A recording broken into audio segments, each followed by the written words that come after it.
ایک اور راوی ہیں وہ محمد بن سالم ان کا نام ہے، اور وہ کہتے ہیں کہ ہمارے پاس زید بن علی مختفیًا کان عندنا زید بن علی مختفیًا فذکر ابا بکر فجاء بعض الاعتراض.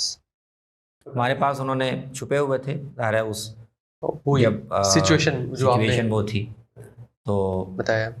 اس دوران میں حضرت ابوبکر کا ذکر آیا.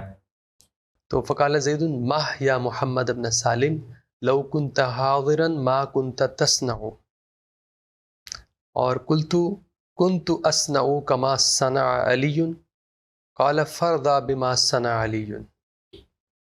تو کچھ لوگوں نے اعتراض کیا،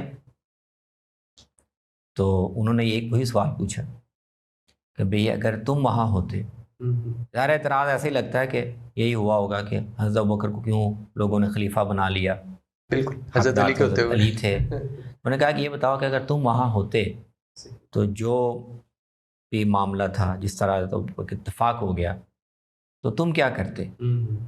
ٹھیک ہے، بہت اچھا سوال. انہوں نے کہا کہ جیسے حضرت علی نے کیا. انہوں نے کہا کہ پھر انہوں نے جو کیا اس پہ راضی بھی ہو جاؤ. بالکل صحیح. تو جو انہوں نے کیا اگر تم بھی وہی کرتے، وہی اس صورتحال میں درست موقف تھا، تو پھر جو انہوں نے فیصلہ کیا اس پہ آج اعتراض نہ کرو. فرض بما فعل علی یا صنع علی، فرض بما صنع علی، جو فیصلہ انہوں نے کیا تو اس پر آج بھی راضی رہو، اس میں بیم میں نہ نکالو. بالکل صحیح، بہت